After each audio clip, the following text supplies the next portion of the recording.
So tonight we are thrilled to have Mike Tougias here to talk about his book, The Finest Hours, about the rescue of the Pendleton off Chatham.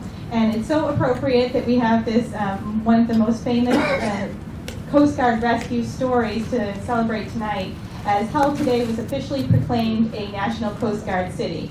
It's a special honor.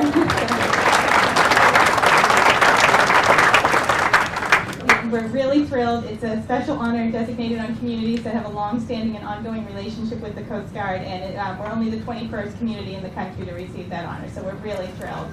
So very appropriate the topic for tonight. So without further ado, I'll go ahead and introduce tonight's speaker. We're thrilled to have Mike Tougias with us. He's been here several times before, and as you know, he's a wonderful speaker. Michael is the author of 18 books, many of which focus on survival at sea and decision-making under pressure, and the lessons folks have learned from those situations. One of his books, 10 Hours Till Dawn, which focused on the tragedy of the Can-Do during the blizzard of '78, was chosen by the American Library Association as one of the top books of the year. And certainly, as you know, The Finest Hours has had a tremendous reception and is soon to become a major motion picture that will be released early next year. So please join me in welcoming Michael Tougias.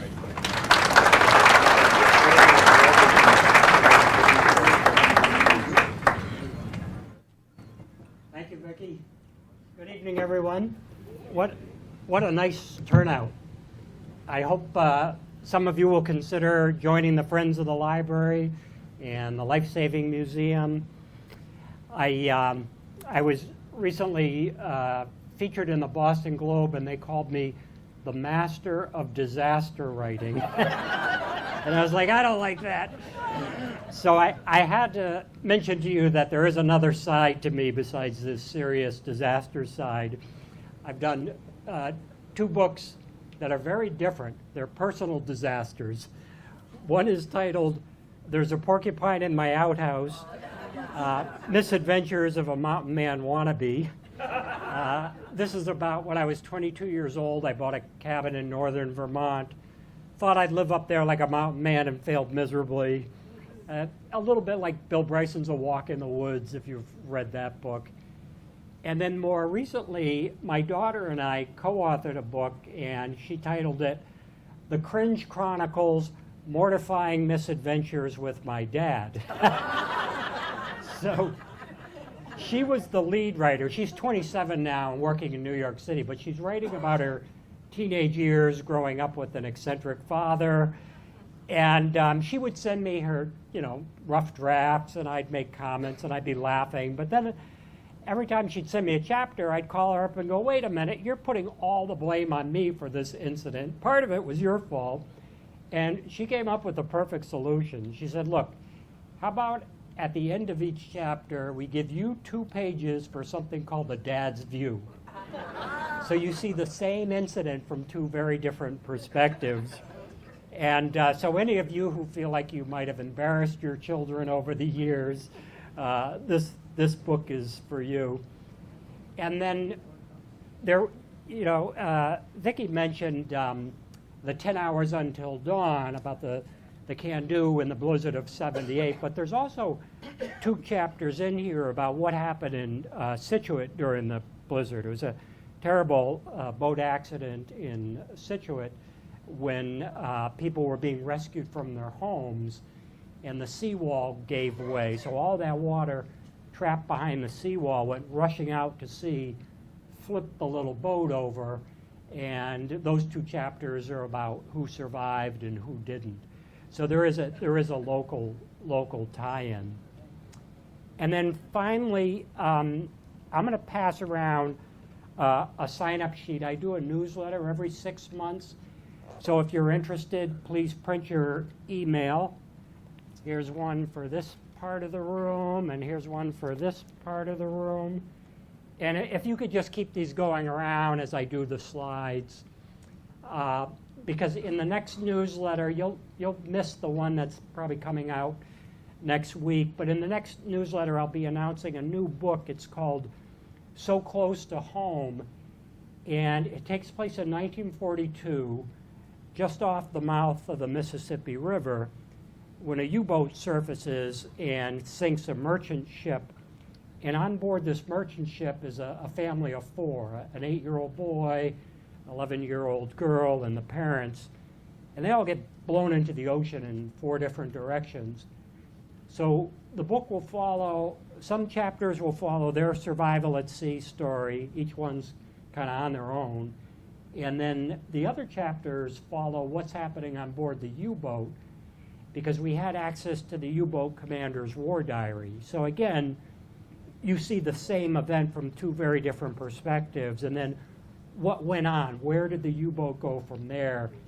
I was attracted to the story because I was so surprised that the U-boat sank over 300 ships right off our coast, primarily in 1942. Just an incredible toll, some within sight of land. And then for me, the bonus was the 8-year-old boy is now 81 years old and living in Quincy. So we had him to work with, and just his recall was incredible about this event. So that'll be in the next newsletter. And then the Disney movie, On the Finest Hours, will premiere January 29th. You can go online and see 2 different, what they call trailers, previews. And I was really impressed with the filming of it, particularly the 2 producers just put their heart and soul into it in terms of accuracy of details. You know, for example, I was an extra in a ballroom scene, and they made sure everything was just right, and they put me in a suit from 1952, and I said I could have saved you the time. I have the same suit in my closet that I've been wearing. But, and you know, partway through the filming, they realized, hey, his glasses, they didn't wear those in 1952. They got to go. So when you see the movie, I'll be the guy squinting. What's going on, you know? But it was so fascinating to see, you know, as an author and the co-author and I, we had these visions of the story in our head as we're researching it. And then to walk into the studio, which was in Quincy, you walk in and there's the oil tanker. It was like your imagination comes alive right in front of you. So we were really blessed that all the filming was done in Massachusetts, either on Cape Cod or on the South Shore. So for tonight, what I decided to do was tell the full story. When the movie comes out, they're going to focus on 1 oil tanker, but there were 2 oil tankers that split in half on the same day in February of 1942. And, you know, because they're split in half, you have 4 different rescues. So I thought each of the rescues were just as compelling as the other. Disney obviously couldn't do all 4. You'd confuse the audience. But in a book, you've got the leeway to go into detail. And so I've simplified it here to give you kind of the overarching story, and then the book gives the details. So with that, I may need to just set something up here, and then once I do that, we can dim the lights. Okay, now we can dim the lights, and the 2 oil tankers' names were the Pendleton and the Fort Mercer. So where you see their names is where they broke in half. This is a big nor'easter, snow, sleet, rain. And then the dotted lines are where they drifted to, where those 2 pieces from each ship drifted to. So they're going down to the south. One's very close to land, as you can see. So this is kind of the Fort Mercer is the untold part of the story. When people go to the movies, they'll know that the Fort Mercer split in half, but the movie isn't going to focus on it, so I wanted to tell this untold part. It was in rough shape. You can see there is no back because it's split in half.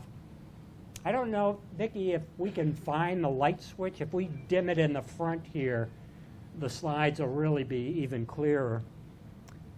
So they were able to get out an SOS, and actually they even got out an emergency signal. Thank you, that's great. An emergency signal before it split in half. So the captain was smart. He heard a strange noise, and boom, he let the Coast Guard know something's happening. And I like to contrast that to a book I just did called Rescue of the Bounty, the tall ship Bounty that went down in Hurricane Sandy. And there it seemed in my research that the captain was almost in denial as things are going bad and problems are compounding. They're reluctant to let the Coast Guard know that we've got issues out here. And that plays a factor. They almost let the Coast Guard know too late. Where in this case, at least the Coast Guard knew the ship was in trouble. They did immediately send out 5 young coasties. And I call this a knee-jerk reaction. It was the wrong decision. They're sending these 5 young men out in a 36-foot boat into 50 and 60-foot seas. And they're not just going a mile from shore. This ship is way out there. They're supposed to go 20 miles. So when I talk to business groups, I do a version of this called leadership lessons. And I say, you know, one of the acts of a good leader is not the knee-jerk reaction when the adrenaline is flowing, but pausing and thinking, what's different in this scenario than past rescues? Because the commanders are probably thinking, okay, ship's going down, we send our men out, that's what we do. And they're not thinking about, can we get our own men back? Can they even get to the oil tanker? And they never do. They do not get to the oil tanker. It's a lucky break. They find a light ship. The light ships were actually anchored in place to warn mariners away from shoals. And by the way, the hero of this story, Bernie Weber, one of his requests of me was, could you help me get my book about my memoirs of being on a light ship published? So if you sign up for that newsletter, I'll be announcing his book coming out. Took me 6 years, but we finally got it published, and it'll be out in a month, about his service on these ships. It was difficult service because, you know, you weren't going anywhere. So in a storm, you're riding on that anchor chain in place, never knowing if you're going to roll or the anchor chain's going to break. So the first, you know, attempt at rescue is unsuccessful. Those 5 young men never make it out. And later, a Coast Guard cutter arrives, and it's called the Yuccutat. In the foreground here, they're sending over a life raft. And the way they do that is they fire the gun with the line, and the men on the tanker would pull the life raft. Well, you could see it's a long jump. 4 men jump. All 4 miss the life raft. Water temperatures, you know, probably 32 degrees. They're so hypothermic, they can't manipulate their arms to climb into the life raft. All 4 are swept away. So again, the beginning of this whole rescue that most of us think of as a miracle is not going well at all.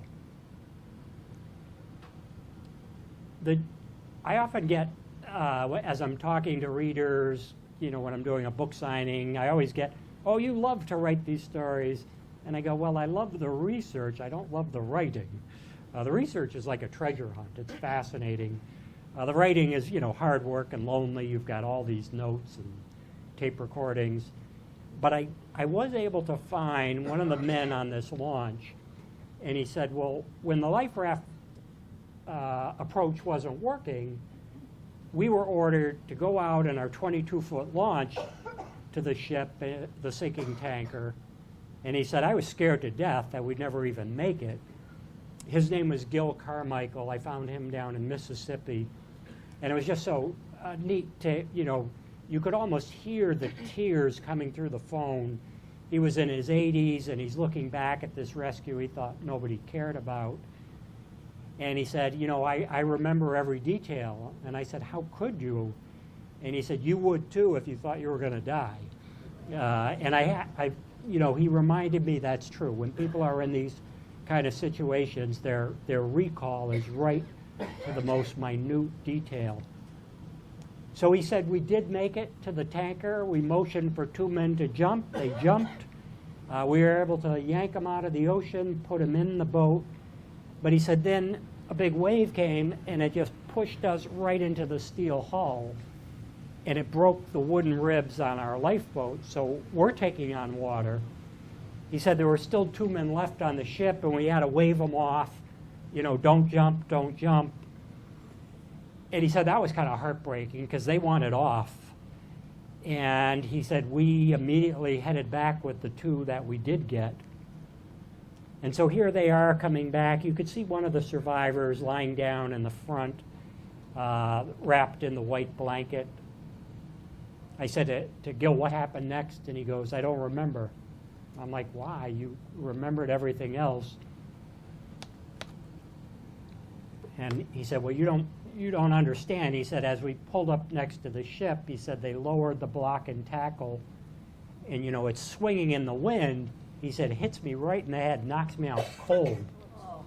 He said, so when I came to, my crewmates had put me in my bunk, and he said, I probably came to maybe, you know, 20 minutes later, and his first thought was, I just had the most amazing dream. I rescued 2 men off a sinking tanker. He's thinking he dreamt the whole thing.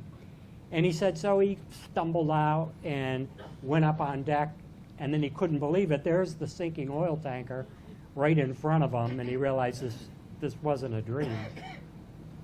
But he said this little lifeboat that you see here was in tough, bad shape. We couldn't use it, and we had to go back to the life rafts. So this is actually the photo that we used on the cover of the book. A lot of people assume it's from the Pendleton, but it's actually the Fort Mercer. The last 2 men, you know, they get the line that's shot over, they tie it on the tanker, they pull the life raft close. They are able to jump and get in it. I can't remember if they hit the water or got in the raft by jumping. They didn't have as far to jump from the bridge.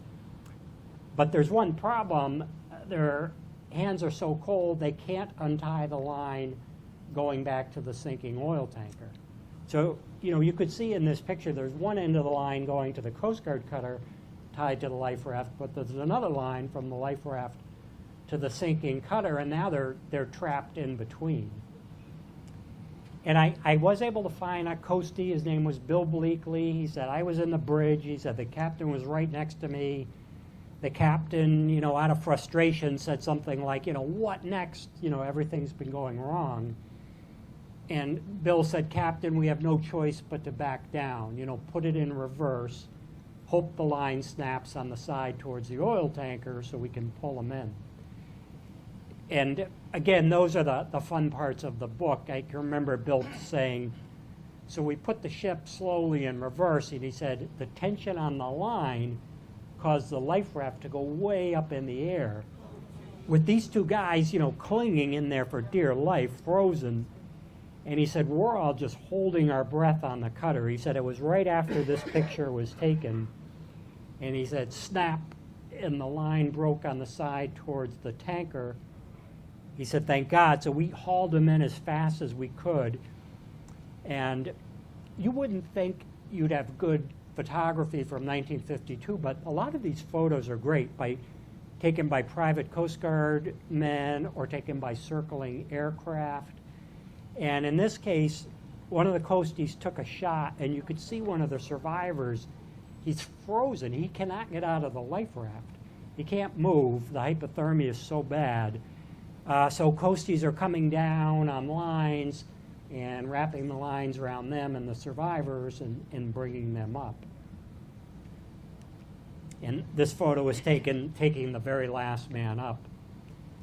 And to me, the eerie part of the story is, Bill said, right at this moment, right when this photo was taken, somebody shouts, look, look, and he's pointing back towards the oil tanker, and Bill said, so we all looked back that way, and he said, this is what we saw.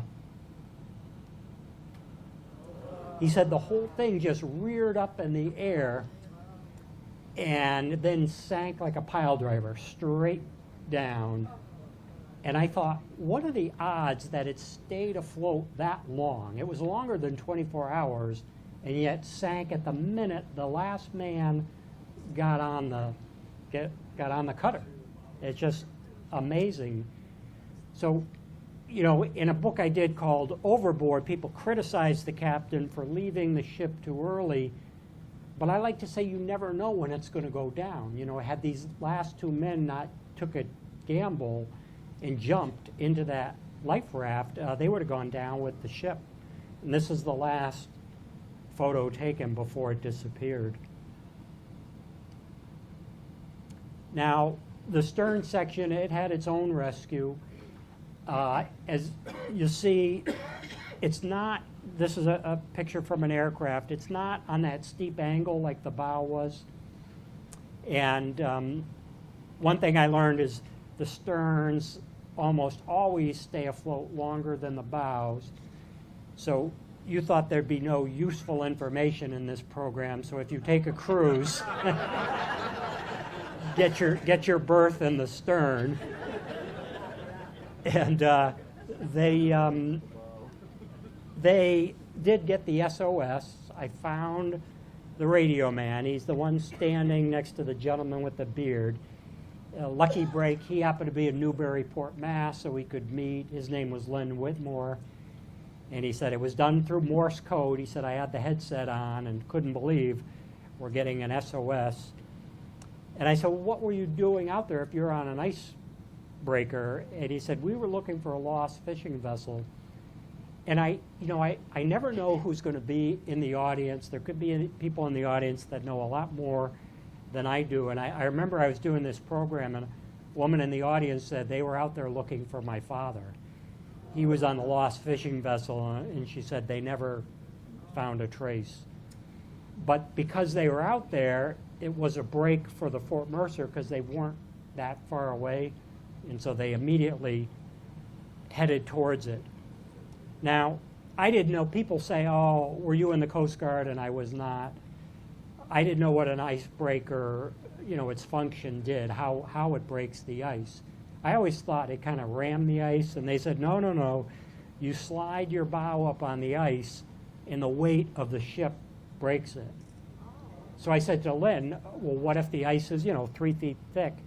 He said, I'll send you a slide. And so I think this is the slide he sent. He said, we blow it up. And then we put the bow up on it and make the way through. So I'm learning as I go, having not been in the Coast Guard. And I try to write the book for people that are not maritime experts, for the general public. They're always character-driven stories. You'll learn a little bit about maritime and the sea and that kind of thing, but I don't want to get real technical because I think it slows the pace down.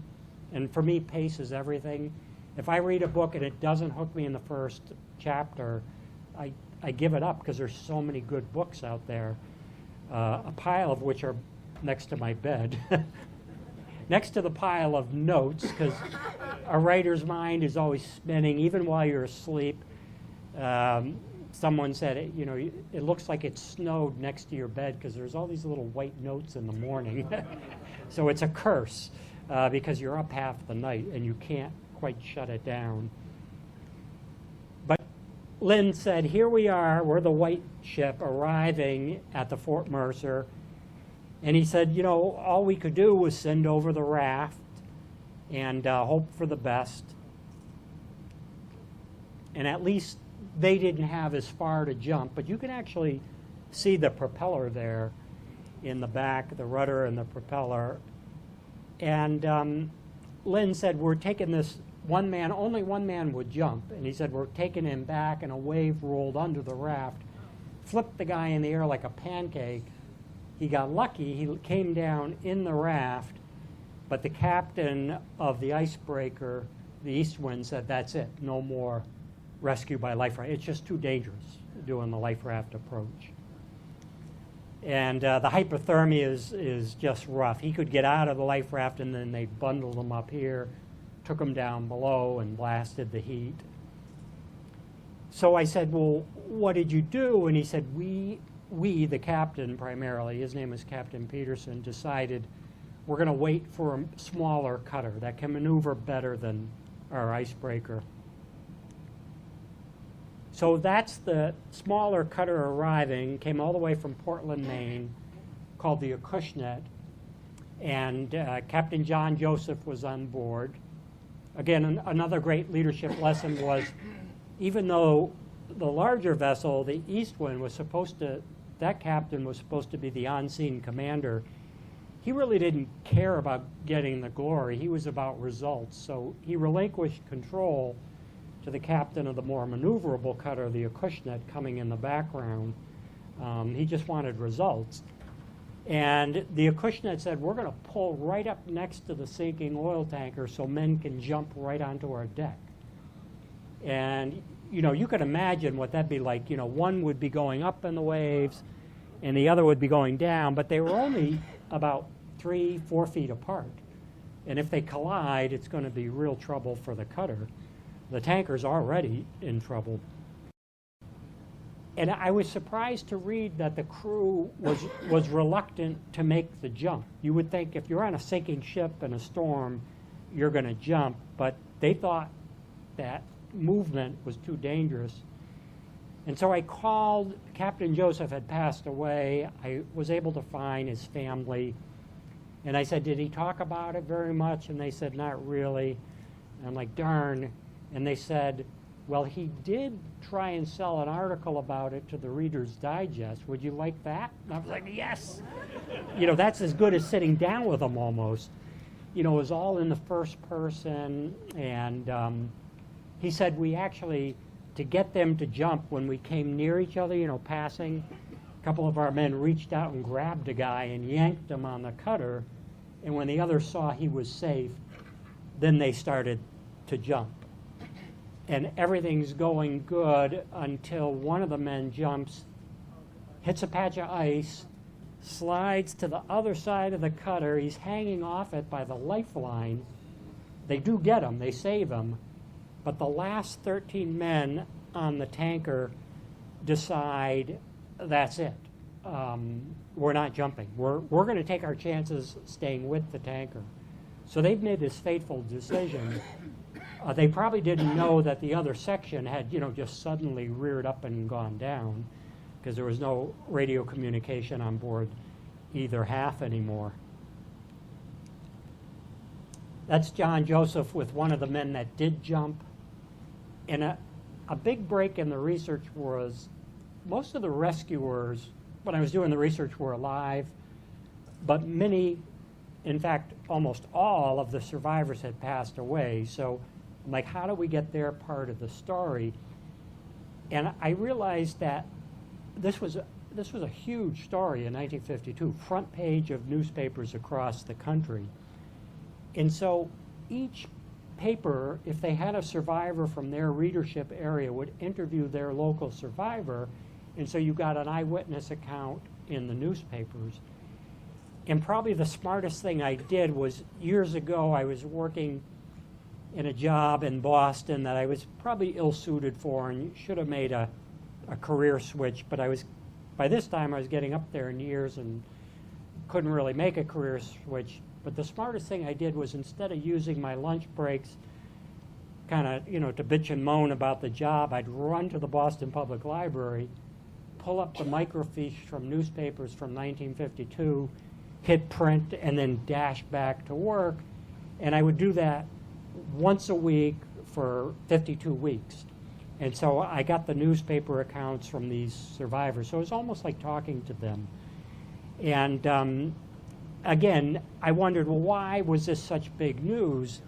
Maybe it had to do with, in 1952, the Korean War was going on. A lot of the news was grim. And here, the news about this rescue is kind of uplifting, because the Coast Guard is now starting to have better and better success with these rescues. This was being announced on the radio as it was happening. There's live bulletins going out. There's 3 survivors in borrowed clothing, thankful to be warm. Now, if you look carefully on the upper deck, there's a survivor waving. He's still on board the Fort Mercer stern. And basically he's waving to the aircraft saying, we're okay, we're okay. And it turns out they were okay. the stern never went down. And in fact, the company that owned it were so tight-fisted, they're thinking, hey, this is worth some money, half a ship. So they tow it, you know, when the seas go down a couple days later, they tow it all the way to Newport. And the media's there, you know, waiting to get on. And I found one of them, and they said, we were going to interview these survivors who we figured would be half dead being towed to Newport. And he said, so we went out in small boats, and he said, the crew who stayed on board, the 13 men, welcomed us with fine linen and a bacon and eggs breakfast. They never lost power. So, you know, their decision was the right one, stay on the ship. But the company did, in fact, weld this to another hunk of a bow, sent it back out to sea a year later, and you'll have to read the book to see what happens. But it's not good. It's not good. I couldn't believe the lax regulations that allowed them to put these two halves into one piece.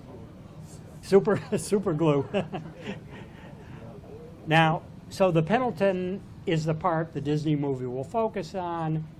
They did not get an SOS off, so those poor men, and there were no women on board, it was all men, they think nobody even knows they're in trouble, that the ship split in half. And Disney realized, you know, the Coast Guard station back in the 40s and 50s down in Chatham looks kind of the same as it does today, so they could film some of the movie there, only they were filming in December of last year, and they had to hire snow guns to create snow. You know, had they done it in January, you would have had the real thing. But this is the part of the movie where Casey Affleck plays on board the sinking oil tanker, whereas Chris Pine plays the hero, the rescuer. So at the station, Daniel Clough, he gets calls from people in town saying, we're hearing a distress whistle out to sea. And then later on his rudimentary radar, he sees two blips, and he's like, what is going on? He thinks it's the Fort Mercer, come really close. Headquarters sends out an aircraft. They can't believe that the Fort Mercer came this close to Chatham.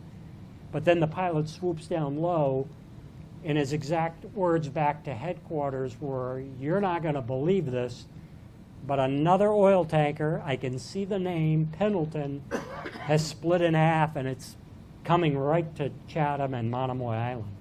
So now they know, oh my God, we've got a whole nother rescue to do. So Clough, he sends out Donald Bangs, who did not get much press in the newspapers. This is Bangs in the light-colored hat. He was a mentor to the hero Bernie Weber, and Bernie said to me, research Bangs, and I'm sure you'll put him in the book. And sure enough, it was interesting what Bangs tried to do. He went out with this three-man crew, and they arrived at the bow at night, and only one man came out. We know there were 7 on board, including the captain, but only one man came out. He jumped. They couldn't get him. The waves were too big. And nobody else came out. So picture you're out there in a little rescue boat. These were the rescue boats they used were 36 feet in length. Instead of coming in like I would have done, he stays out there all night hoping that the others, he can save them, and they never come out. So it's a mystery. What happened to the captain and the remaining 5 crew members? So this action, here's a little map from 1952. You can see Chatham Coast Guard Station is near the top of the screen. The sections of the Pendleton are kind of down near the K out that way. And the commander of the station turns to this man, his name's Bernie Weber, and he says, Weber, pick yourself a crew, you got to go out and get the stern. And, you know, Bernie, he really detailed this part in my interviews. He said, He said, first, I thought he was sending me on a suicide mission. He said, because I couldn't believe he had already sent Donald Bangs out. He said, I thought I'd never see my good friend Bangs again. And he said, and he's telling me to pick myself a crew. He goes, I don't want to pick who's going to come with me to their deaths. He's like, I don't think we're going to make this. And he said, I got lucky, 3 men volunteered. He said, so I never actually had to say, you're coming. And he said, it was interesting. Some men were making themselves scarce so they wouldn't get picked. They knew how bad the storm was. And so in this photo, that's Bernie on the left, so that'll be in the movie Chris Pine. In the middle is Richard Livesey. I was able to spend an entire day with him, and Andy Fitzgerald. Spent a lot of time with Andy. They volunteered, and the third person is not on this picture. His name was Irvin Mask. I always thought, now there's a true hero in Irvin Mask, because he wasn't even part of Coast Guard Station Chatham, yet he volunteered to go. He was just waiting for the storm to subside to get back to the lightship. So he could have said nothing and nobody would have looked at him like he was a chicken or a coward, but he went. And unfortunately, he passed away before we started the research. But I was talking to his daughter, and this is relatively recent, a couple months ago, and I said, did he tell you about it? And she goes, nope. She said, the only time he mentioned it, he said, it was just him and I watching the movie The Perfect Storm, and you know when the boat struggles up the wave? He just turned to me and he said, that's what it was like. And she said, it all made sense to me of why he never took us to the beach, to a lake, not even a river. He wanted nothing to do with the water ever again after this. So, you know, she didn't say it, but he must have gone through the post-traumatic stress syndrome in his own way. But it was unfortunate. I never could interview him. And the reason Bernie's thinking this is a suicide mission is they have to leave from the pier. Donald Bangs left from Stage Harbor, but they have to leave from the pier and go over the bar, you know, the shallow area where the big rollers hit the shallow water and they break. So he's thinking, we're never going to get over that. And again, if I do a talk for business, I say, you know, one of the good things about Bernie is he wasn't concentrating on, you know, the next steps down the line, like how is a little 36-foot boat going to rescue men off a giant oil tanker? He's just thinking of step one. How do we go over the bar? How am I going to handle this? You know, one step at a time, because he's feeling a bit overwhelmed. So they left from the fish pier. If you get down to Chatham, by the way, it's a nice place to stop. You can kind of recreate the action in your own mind. And they're heading south in protected waters, but they can hear the crashing at the bar.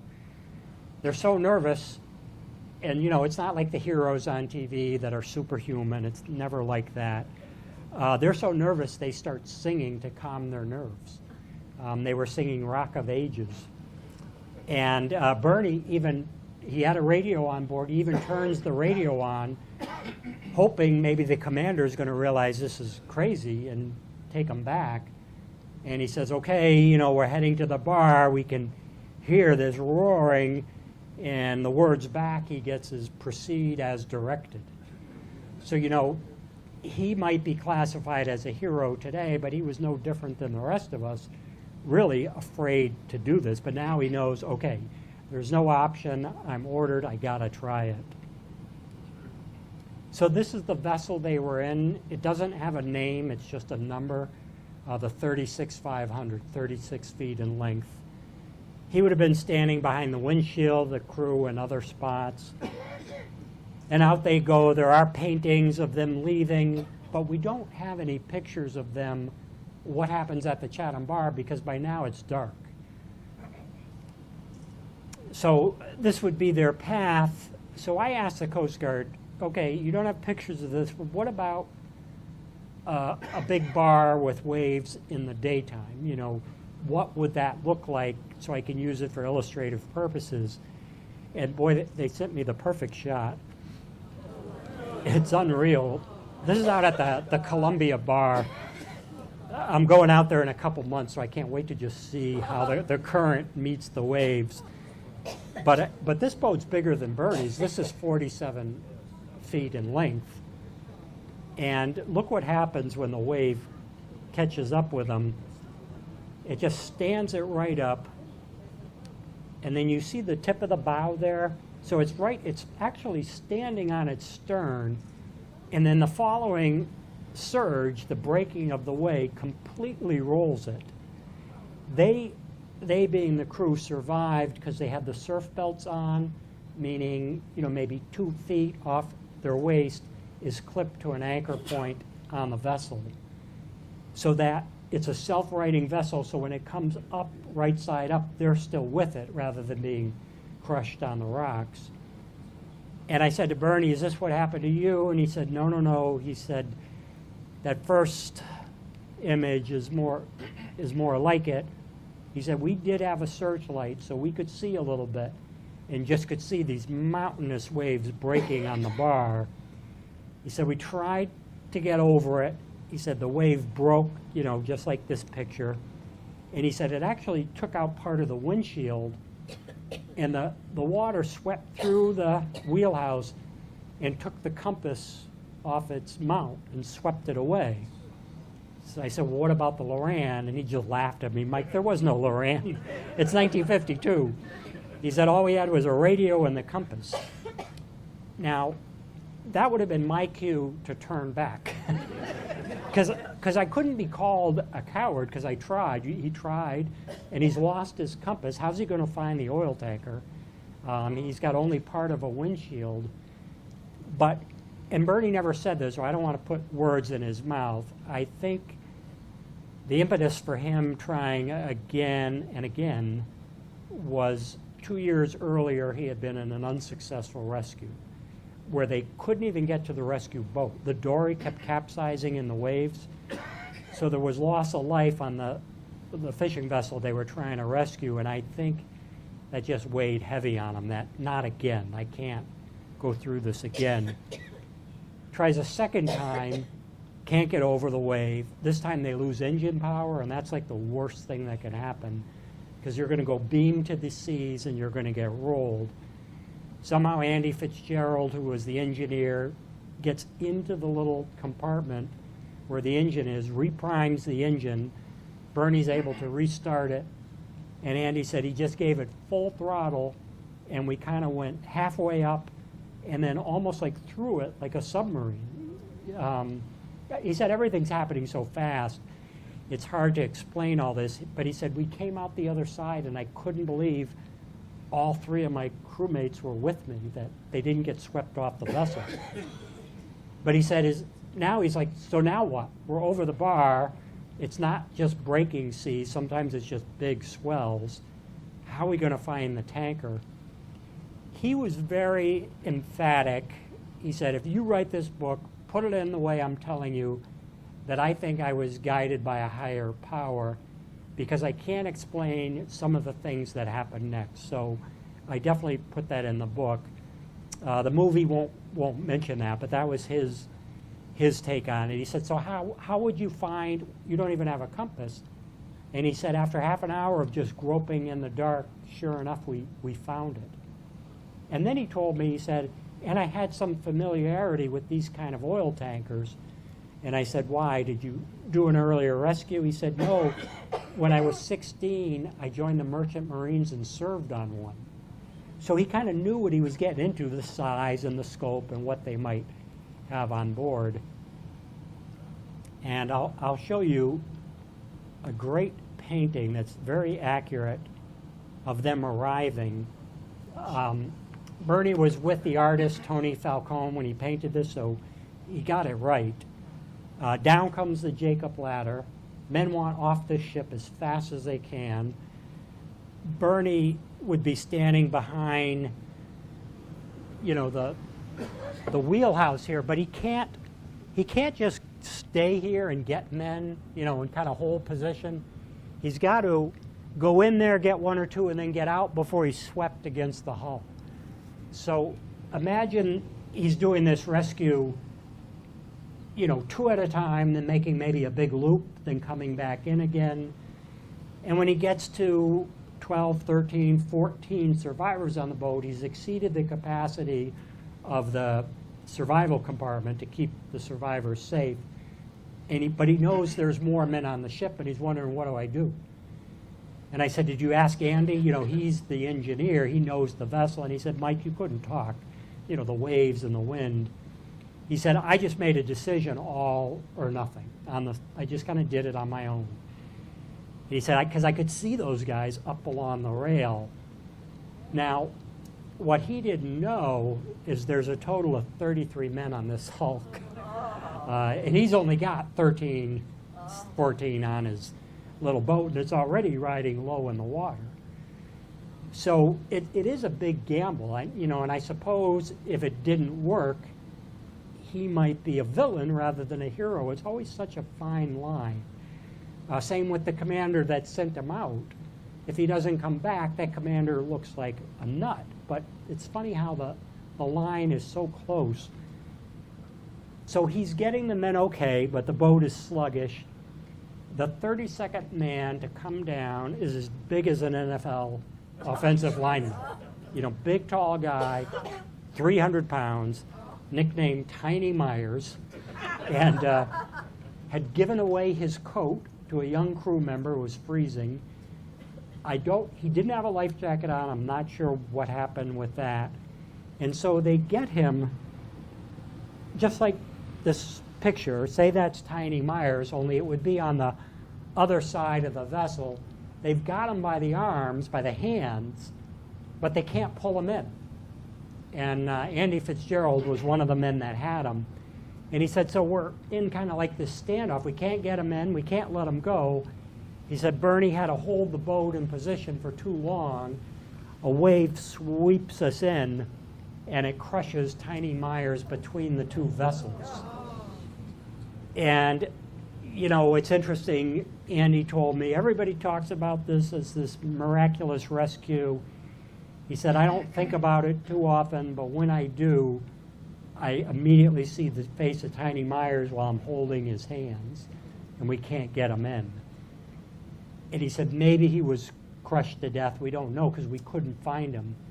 And Bernie's got a big decision. Do we search for Tiny, or there's one last man on the Jacob's Ladder? So I have not seen the movie, but I think that'll be Casey Affleck. So Bernie decides, I got to get the man who's alive. And he gets him. Then his next big issue is, what way is the shore? I don't have my compass. He does have the radio, so on the radio he says, have 32 survivors on CG 36500. And the people listening in the Coast Guard can't believe it. He's got 32 people on here. And so they start firing advice. You know, headquarters is telling them what to do. Clough is telling them what to do. Even a cutter further out by the Fort Mercer says, come to us, we'll rescue you. And Bernie's like, there's no way I'm going further out to sea. I said, so what'd you do? And he said, I turned the radio off. He was funny. He said it was making me nervous. And he said, I actually got in trouble for that because that's against regulations. But he said, I had to do what I had to do. And again, in my mind, good leadership, who knows better than the person on the scene? So he turns it off, and he decides, I'm just going to follow the waves. He does shout to whoever can listen. He says, if I say jump, that means we hit a shoal. We're probably near Monomoy.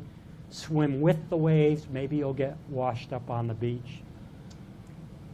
And again, he says, you can't explain what happens in the next half hour. He says, picture us groping around in the dark, trying to follow the seas. And he says, without me intending to, a wave picks us up and hurls us over the Chatham Bar. And he said, I wasn't even, like, that wasn't my maneuver. And he said, we were in not calm water, but, you know, from 50-foot seas to, say, 8-foot seas.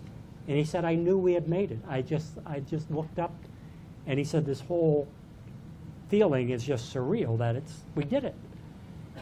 And there's a great photo here taken by Dick Kelsey in Chatham. They're coming back, and the town is down on the dock because they're hearing about this rescue on the radio. And they're probably thinking, oh, what a shame, they've been gone for 3 hours and they only got one guy, because that's all you could see. But there's a hatch, you know, like a clown car in a parade, you know. When the hatch comes up, all these survivors just start pouring out, and the people, you know, their mouths just drop open. These survivors come pouring out. They're in the old life vest, cork inside, some of them with canvas on the outside. People started putting the survivors in their cars and blasting the heat because they're frozen, and then they'd race them back to the Coast Guard station. That's going to be where everybody congregates. And again, great gratitude on my part to Dick Kelsey, who happened to be there and took these photos. Otherwise, you couldn't tell this story visually. And my favorite slide of the whole group is this next one. It's just Bernie and Irvin Mask alone. Everybody's left, and you could see the relief in Bernie's face. He's the one up high. You know, it's over. It's all over. And I just love this shot. So then they go back to the Coast Guard station, and the media's waiting. And the flash bulbs are going off. They're being arranged in poses for pictures as America's heroes. But I like to say even a great leader and hero like Bernie makes a mistake. He forgot to zip his fly all the way. So whenever I go on stage, I look. And interview with the survivors is happening. One poor guy is collapsed on the ground, and people are still trying to interview him. Flash bulbs going off in the background. Ed Cimprini was a radio operator. That's him in the front, and he had told the co-author that it was just pandemonium at the station. He said, we're getting live radio scoops talking to these survivors, and the media is taking notes because this is big. And so the 4 rescuers are called heroes, and Bernie was interesting. The others said, you know, I was fine with that, my 15 minutes of fame. Bernie's reaction was very different. As I got to know him, he said, being labeled a hero can be a terrible burden. And I'm like, why? And he said, it started right off the bat. He said, the Coast Guard High Command in Washington wanted to give me the gold life-saving medal, the highest, and my crew the silver. And I said, well, they should get the gold. They volunteered. And the commandant said, no, we're giving you the gold and then the silver. And Bernie stood his ground. He said, I'm not accepting it. And he called their bluff. And all 4 got the gold life-saving medal. It was unreal. And he said there was also a sense of jealousy. He said, I was making my career in the Coast Guard, so I would go to different stations, and he said, maybe there was somebody there that had done a rescue just as difficult but got none of the notoriety. And he said, so you'd feel the jealousy, and maybe rightly so. He said, also, the Coast Guard knew that all this media was great, so they'd have me talk to different groups, like Rotaries, and this is one of the presentations he had to do. And he said, I'm only 24, 25 years old. I'm very uncomfortable doing this. And he said, so the whole thing was a burden. And in fact, he didn't even want to work on this book. It was, you know, it definitely took some convincing, some creative convincing. But the ship, that part that he rescued, hit a shoal. He thinks it hit the shoal as soon as they got the last people off, but he can't be sure. But it lay there for many years till the blizzard of '78 tore it to pieces. You know, and in this shot, you could still see the Jacob's Ladder. And salvagers would go out there and, you know, take off the valuable parts, or later, you know, pieces of bronze. And then, remember I mentioned Donald Bangs went to the other section, the bow, and we know the captain was on there, but he never came out. So in one of the Coast Guard reports, I missed it the first time around, but caught it the second, it says, we sent out Mel Guthrow 3 days later to look for bodies. So I'm looking for a Mel Guthrow all over the country, and there were a couple. Guess where he turned out to be? 1 mile from my house. It was just great luck. And he goes, come over, I'm the Mel Guthrow. He said, I took pictures.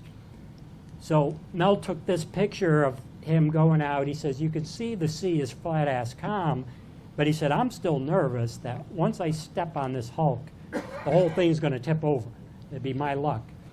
And he said, so I decided to go in through the bridge, figuring that's where I'd find the dead captain. He said there was nobody there, just empty. I said, what'd you do? He said, I had a little flashlight. I now had to go through the bowels of the ship. He said, made it all the way to the tip, the very tip of the bow. He called it the paint room. And he said, under some burlap bags and crumpled newspaper was one sailor frozen solid into a block of ice. I said, what about the captain? He said, I searched every inch of that ship. He and the other men were never found. I said, well, what happened? He goes, I won't even speculate. He goes, Mike, the wheelhouse was torn apart. He said the catwalk was torn apart. They could have fallen off that. He said there was no rescue boat on board. Maybe they put that overboard and got in it. But their bodies were never found. So it'll always be the mystery of what really went on the bow section. We'll never know. There was no radio communication. The one man who did came out got swept away, so there's no eyewitnesses. And then as we wrap up, the rescue boat, believe it or not, was in total disrepair behind a garage at the Cape Cod National Seashore. And a gentleman from Orleans realized, oh my God, that's the boat Bernie Weber used. And he raised funds from people in town and carpenters, craftsmen to fix it up. And they did. And this is it today. It floats in the summertime at Rock Harbor in Orleans. So you can drive down. If the volunteers are there, they'll let you on board. It's amazing. And you just cannot get your head around how 36 people in total, including the crew, came back in these giant seas. And then the propeller from the original boat was taken off and mounted over the Chatham bar. This slide always makes me think of one of Bernie's last wishes. He sends an email to the co-author and I, and he says, he's got a little picture of the rescue boat fixed up. He says, here's your boat. Go down and give it a kiss. I won't be around to do it. And I email him back, sure you will. I'm going to see you in 2 weeks. He was in good health. I don't know how he knew. 2 days later, he suddenly died. And when I spoke at Coast Guard headquarters and the vice commandant was there, he said that would be an apt way to go, or an apt phrase to use, give the boat a kiss. He says, because any boat that saves lives or saved our own lives, we don't think of as just an object. We think of it as part of us. And he said, that's why he was telling you to go down to the rescue boat. And it was sad because Bernie never got to see the book come out, even though he proofread all his sections. They had a beautiful memorial service for him, and his grandkids were there. And I said, did you know he was the Coast Guard's greatest hero? And they said, yes. I said, you know what he did? And they said, no. And I said, why not? And they said, Grandpa wouldn't talk about it. So I was able to give him the book. It had just come out. Here's what he did. And then I'll close to give you an idea of Bernie's humbleness. I don't know what he'd think about this whole movie. I think he'd have mixed emotions. But he did joke to me. He said, first, you're wasting your time. Nobody's going to read this book about an old story. And then he said, but I know you authors, you dream of movies, which we do. If they make it a movie, I want Don Knotts to play me. So, that just gives you the sense of the man, that he never took this thing too seriously. and didn't think anybody would even care about his story. Thank you very much. Thank you. Thank you all.